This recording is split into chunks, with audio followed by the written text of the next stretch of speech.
Now, I think by now, you have a feeling that macroeconomic models are very important for you to learn and to understand. Okay? But at the same time, I hope I started to give you some flavor that there are a lot of things in the macroeconomic models needs to be criticized. So now I'm going to, discuss a little bit about the criticism against macroeconomic models. Let me start by saying something which is controversial and to some extent also too extreme or too exaggerated. Okay? But, my experience being a teacher for, 40 years I've been a teacher. My experience is sometimes giving you an extreme case helps you to understand better. Okay. So here's the extreme statement. Macroeconomics is dead. Jadi makroekonomi itu mati sudah. That's an extreme statement. Okay. But I don't mind to say that because there's a lot of truth in that statement. Not entirely correct, but there's a lot of truth in it. So macroeconomics is dead. So why are you taking this macroeconomics then? Well, maybe your answer, because the curriculum in FAB UI says so. I have to take Macro 1, and maybe later on if you're majoring in Ekonomi Pembangunan, you have to take Macro 2. That's true, and that is correct. You need to study macroeconomics, even though, as I said, macroeconomics is dead. Now, my point here is that some of the macroeconomic models, which unfortunately still being used and still being studied by many students of economics, are dead, and that real dead. Now I'm not exaggerating, some of those models are dead. So I want to avoid that. So I don't want you in this class to learn those models that are dead already. Okay. Now, what are those? Of course, during the semester, I will identify what are those. Okay. But only identify. I'm not going to explain because there's no point for me or for you to understand and to know what is already dead, right? But at least I'm going to identify, okay, by referring to some papers or some textbook and so forth. Okay? But the next few minutes, I'm going to highlight what some people, including myself, refers to what I said about the existing macro models are already irrelevant, and in some cases it's even dead. Okay? So let's start with the statement made by Joe Stiglitz. Okay? For those who don't know who is Joe Stiglitz, Joe Stiglitz is another Nobel laureate. Okay? And he wrote a paper in 2014, and the title of the paper is Reconstructing Macroeconomic Theory to Manage Economic Policy. Okay? And what I put in that slide is word by word, so I will change the word. That's exactly the words I quoted from that paper. Okay? So let's read it carefully. In April 2006, now remember 2006 is the year before the crisis, because the crisis, global crisis, began in 2007.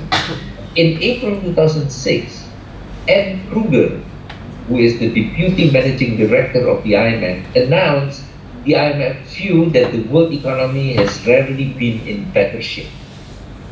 Okay. Now, of course, the rest is history. We all know in 2007, the world economy collapsed. In May 2007, the chief economist of the OECD, I don't know if you know OECD. OECD is an organization of industrial countries, advanced economies, okay? I think it stands for Organizations for Economic Cooperation and Development. But these are all members of industrial countries. So the chief economist said in May 2007 that The current economic situation is in many ways better than what we have experienced in years. Our central forecast remains quite benign. Strong job creation and falling unemployment. Very positive statement. And that was in May 2007. The world economy started to collapse in December 2007. Okay, so, and these are all reputable macroeconomists. So I don't want you to be like them. Okay, even if you're taking this course and then I don't know, assume that you will major in macroeconomics later on. I don't want you to be like that. This is an example that is against what, remember Robert Solow said earlier, do it gently. So in other words, be careful. But these two persons so far that quoted by Bill Stingett, they are certainly not very careful, okay, because they are both wrong, right? And then Joe Stingett said the following: no one would, or at least should, say that macroeconomics has done well in recent years. The standard model not only did not predict the Great Recession, they also said it could not happen. So it's two sins there. The first sin is macroeconomics failed to predict a Great Recession in 2008.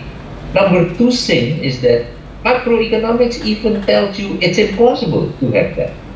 Okay, that's two sins already. Let's continue. Bubbles, according to macroeconomics, do not exist in well-functioning economies of the kind assumed in the standard model. Not surprisingly, even after the bubble broke, so after 2008, the models did not predict the full consequences, and they have not provided good guidance to policymakers in responding to the crisis. So I see there are two other sins here. So far we have two sins already on macroeconomics. The third sin is that they didn't even predict the consequence or the impact of the crisis. So the standard macro models, which I said earlier, that are this. This is the models that cannot or that fail to predict the full consequences of the Great Recession of 2008. And sin number 4, the last sin, they cannot provide guidance for policymakers what to do when there is an event like 2008.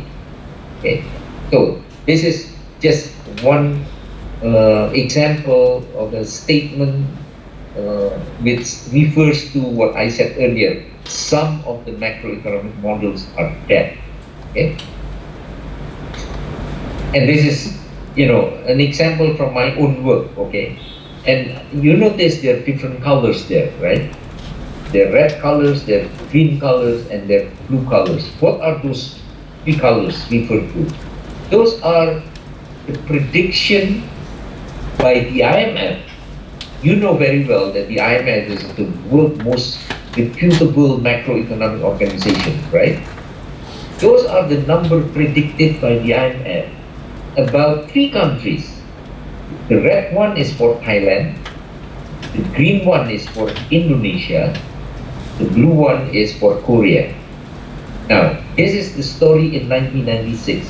I don't know where were you, maybe you were not born yet in 1996. But in 1997, you know we had a major crisis, 1997 Asian crisis, right? Now, keep in mind, this is just few months before the crisis happened. The IMF, the world's most reputable macroeconomic organization, predict in Thailand, the 1998 growth will be 3.5%. Indonesia will be 6.2%. And Korea will be 6%. Okay? What is the reality?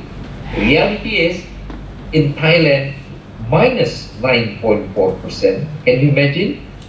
The prediction is plus 3.5. The reality is minus 9.4%. In Indonesia, the prediction was 6.2%. The reality is minus 13.7%. In Korea, the prediction was 6%. In reality, it was minus 5.8%. Speaking about credibility, What do you think about the IMF at that time in terms of credibility? They lost completely the credibility. You know, if you predict, let's say in the case of Indonesia, at that time they predict 6.2%. If the reality is 4%, it's still forgivable. Or even if it is 2%, it is forgivable.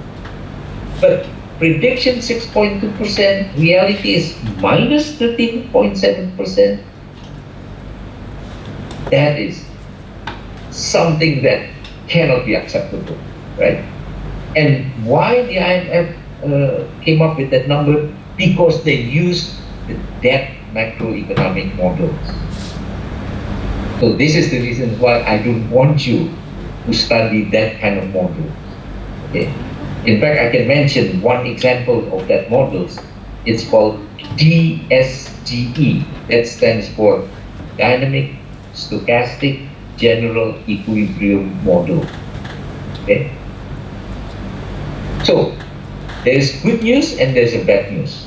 The good news is that many people, many macroeconomists and many government realize that the SGE is dead. That's why they're no longer using it. The bad news is that there are still some government, especially some central banks, still use until today, as I'm speaking, they still use the SGE. Now, of course, if they use the model only for exercise, that's fine. But what is dangerous is that if they use that model as the basis for policy making, that is very dangerous for the society. Unfortunately, there are still, countries in which the central bank still using the SGE. I don't need to mention the name of the countries, but I'm telling you, there are still countries using that model. Okay? Now, by the way, the same models, because as I said earlier, IMF is the world's most reputable organization. So you can imagine if IMF used that models, many other organizations use that model. So I'm giving an example. Asian Development Bank at that time also used the same model, and look at their prediction, 6.6. That's even higher for Thailand. The IMF predict 3.5, but ADB predict 6.6. For Indonesia, IMF predict 6.2, ADB predict 7.9. It's even higher. For Korea, IMF 6%, ADB 6.9%. So that's even worse. Okay. And can you imagine, this is an organization which is supposed to know better about Asia, right? Because ADB is an Asian bank. IMF is in Washington, ADB is in Manila. But they are worse in terms of making forecasts. Why? Because they use the wrong macroeconomic models. And that is what I want to avoid. Okay. Now, what happened with the IMF after they make that wrong forecast? Well, after the crisis, people asked them, hey, what happened with your forecast? Why you made a mistake? Then they said, oh, because there are something else which those Asian countries, Thailand, Indonesia, and Korea, did not really, follow the good institution. Remember the institution that I mentioned earlier? And then, of course, they refer to the corruption. They refer, in the case of Indonesia, they criticized the Suharto family at that time and so on, which is true. I mean, there were corruption and so on, but those corruption has been there for many, many years.